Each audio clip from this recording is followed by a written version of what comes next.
శాసనసభలో నూతన టూరిజం పాలసీని ప్రభుత్వం ప్రకటించింది. రాష్ట్ర పర్యాటక సాంస్కృతిక సినిమాటోగ్రఫీ మంత్రి కందుల దుర్గేష్ శాసనసభలో పర్యాటక రంగంలో ఏపీని దేశంలో అగ్రగామిగా నిలబెట్టాలన్నదే తమ ధ్యేయమని తెలిపారు. ఆంధ్రప్రదేశ్ నూతన పర్యాటక విధానం 2024-2029 రాష్ట్ర పర్యాటక అభివృద్ధికి చాలా కీలకమైనదిగా మంత్రి ప్రకటించారు. పర్యాటక రంగానికి పరిశ్రమ హోదా కల్పించిన రాష్ట్రంగా చరిత్రలో ఏపీ పేరు నిలిచిపోతుందని కందుల దుర్గేష్ అన్నారు.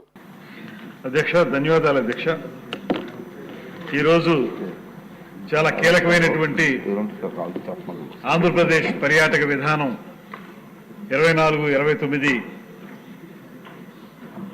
ప్రవేశపెట్టడానికి, దాని మీద ఒక స్టేట్మెంట్ ఇవ్వడానికి అవకాశం కల్పించిన మీకు ధన్యవాదాలు తెలియజేస్తూ, అదేవిధంగా ఉపసభాపతి గారికి కూడా ధన్యవాదాలు తెలియజేస్తూ,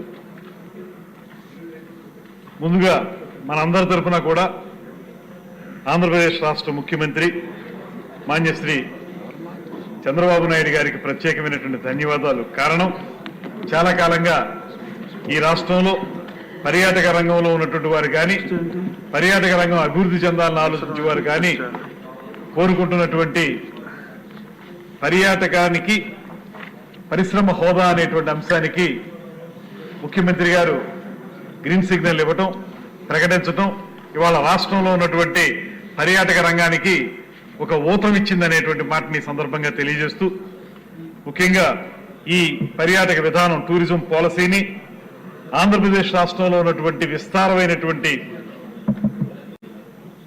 సాంస్కృతిక వారసత్వాన్ని దృష్టిలో పెట్టుకుని, అదేవిధంగా పర్యాటక రంగం ద్వారా ఆర్థిక పురోభివృద్ధిని, అదేవిధంగా ఉపాధి కల్పనని, అదేవిధంగా సాంస్కృతిక మార్పిడిని పెంపొందించే విధంగా ఈ 2024-29 నూతన ఆంధ్రప్రదేశ్ టూరిజం పాలసీని ప్రవేశపెట్టడం జరిగింది. దీని యొక్క విజన్ చూసుకున్నట్లయితే భారతదేశంలో, ఆ మాటకు వస్తే ప్రపంచంలోనే ఒక అద్భుతమైనటువంటి పర్యాటక ప్రదేశంగా ఆంధ్రప్రదేశ్ను తయారు చేయాలని, అందులో ప్రధానంగా ఏ ఒక్క పర్యాటక రంగానికి సంబంధించిన కార్యక్రమాలకు పరిమితం కాకుండా ఆధ్యాత్మిక మరియు కోస్తా తీర పర్యావరణం మరియు అడ్వెంచర్ పర్యావరణం, వెల్నెస్ ఎక్స్పీరియన్సెస్ ని దృష్టిలో పెట్టుకుని వాటి ద్వారా ఒక పక్కన పర్యాటక రంగాన్ని అభివృద్ధి చేస్తూ, మరో పక్కన స్థానిక జనసమూహాలు ఎవరైతే ఉన్నారో జనసమూహాలు వారిని బలోపేతం చేయడం అనేటువంటి విజన్ తోటి ఈ పర్యాటక పాలసీని ఏర్పాటు చేసుకోవడం జరుగుతుంది.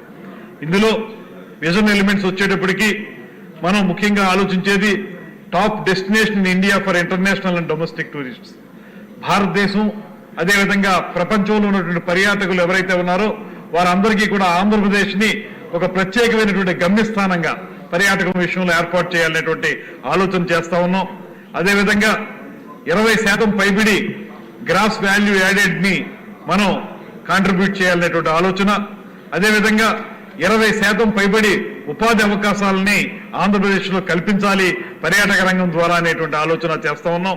అదేవిధంగా దాంతో పాటు సుస్థిరమైనటువంటి అభివృద్ధిని సాధించాలి. ఏదో 1 సంవత్సరం 2 సంవత్సరాలను కాకుండా ఒక దీర్ఘకాలికంగా పర్యాటక రంగం అభివృద్ధి చెందాలి. తద్వారా ఒక బాధ్యతాయుతమైనటువంటి పర్యాటకాన్ని అభివృద్ధి చేయాలనేటువంటి ఆలోచన చేస్తా ఉన్నాం.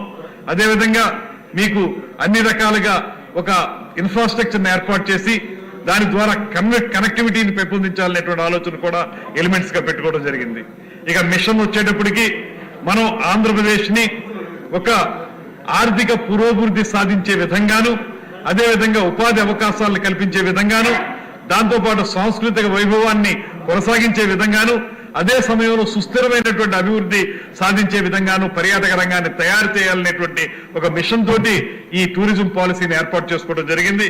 దీంట్లో ప్రధానంగా మేము పెట్టుకున్నటువంటి టార్గెట్స్ ఏంటంటే, మనం ఇప్పుడు ఉన్నటువంటి 4.6% జీవీఏ ఏదైతే ఉందో దాన్ని 28% పెంచాలనేటువంటి ఆలోచన. అదేవిధంగా మొత్తం ఈ పర్యాటక రంగం ద్వారా ఎంప్లాయ్మెంట్ అనేది ఇప్పుడు ఏదైతే 12% ఇస్తుందో ఆ 12% ఉపాధి కల్పనని 15% పెంచాలనేటువంటి ఆలోచన చేస్తా ఉన్నాం.